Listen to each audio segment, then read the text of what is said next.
Assalamualaikum warahmatullahi wabarakatuh. Perkenalkan, saya Elsa Yunia Rahman dari kelas 4 PBAC.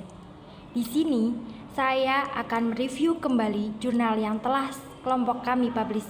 Jurnal tersebut berjudul Dinamika Pemikiran Islam Kontemporer Antara Tradisi dan Modernitas dalam Studi Islam. Jadi, latar belakang dan permasalahan tersebut itu membahas tentang ketegangan dan dialog antara tradisi dan modernitas dalam pemikiran Islam kontemporer. Modernitas yang sering dikaitkan dengan kemajuan ilmu pengetahuan dan teknologi barat itu harus disesuaikan dengan konteks budaya dan sejarah Islam. Warisan Islam dari Al-Quran, hadis, dan pemikiran ulama itu telah membentuk kehidupan muslim selama berabad-abad. Namun, perubahan zaman menuntut adanya adaptasi agar ajaran Islam itu tetap relevan. Tantangan dan respon umat Islam untuk menyeimbangkan nilai-nilai klasik dan prinsip-prinsip modern seperti rasionalitas, kebebasan berpikir, dan inovasi dalam pendidikan. Sebagian intelektual muslim itu berpendapat bahwa perubahan dapat diakomodasi melalui ijtihad, pemikiran analitis selama tidak bertentangan dengan prinsip Islam. Namun, ada juga kelompok yang menolak perubahan karena khawatir akan hilangnya nilai-nilai Islam. Jadi kelompok tersebut tidak mau adanya perubahan. Perkembangan pemikiran dan gerakan Islam. Perkembangan pemikiran dan gerakan Islam itu sering dipengaruhi oleh kekuasaan politik dan kondisi sosial.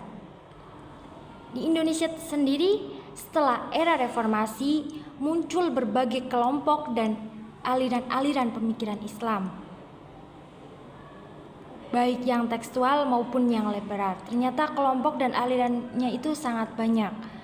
Hal ini itu melahirkan keragaman pemikiran seperti modernisme, post-tradisionalisme, dan Islam liberal dan Islam kultural sebagai upaya menyegarkan pemikiran Islam.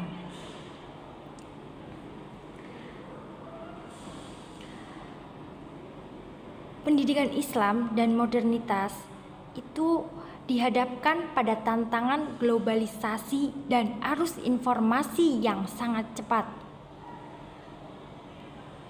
Untuk menjaga relevansi dan identitas, pendidikan Islam itu perlu memperkuat sistemnya, meningkatkan kualitas dalam pembelajaran, dan menekankan penilaian aspek-aspek emosional serta moral.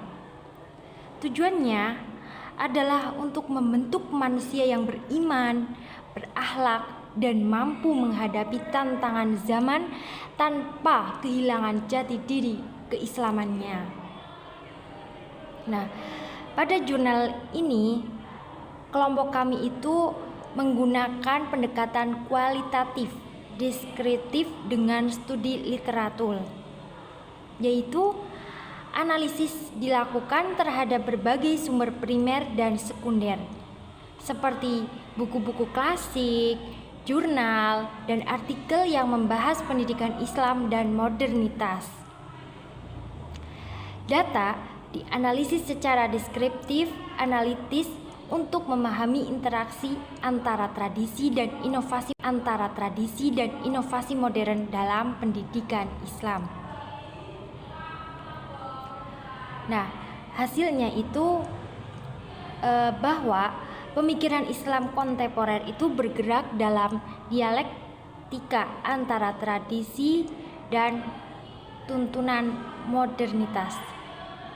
Jadi, terdapat dua kutub besar kelompok yang mempertahankan otentisitas tradisi dan kelompok yang mendorong pembaruan dengan pendekatan kritis dan rasional.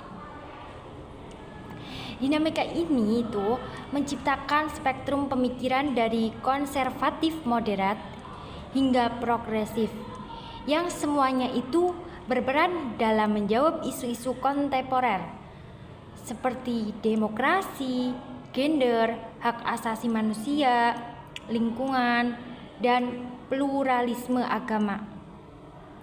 Di Indonesia, integrasi tradisi dan modernitas tercermin dalam pemikiran tokoh-tokoh seperti Nurcholish Madjid dan Abdurrahman Wahid yang mengedepankan kritik konstruktif terhadap tradisi untuk menyesuaikan dengan realitas sosial politik modern. Selain dikotomi tradisional modern, muncul juga pendekatan post-tradisionalisme yang memakai ulang tradisi sesuai dengan konteks zaman. Seperti juga gagasan Maqasid Syariah kontemporer. Jadi, kesimpulannya itu bahwa dinamika pemikiran Islam kontemporer tidak bisa direduksi menjadi sekadar tradisional versus modern. Kekuatan utamanya itu justru terletak pada kemampuan untuk menjembatani dua kecenderungan tersebut dalam bentuk sintesis baru. Dengan tetap mempertahankan nilai-nilai universal Islam dan membuka ruang dialog modernitas, pemikiran Islam kontemporer berpotensi menjadi kekuatan moral dan intelektual untuk menjawab tantangan zaman tanpa kehilangan identitas keagamaannya. Mungkin itu saja yang dapat saya sampaikan. Mohon maaf yang sebesar-besarnya apabila ada kehilafan.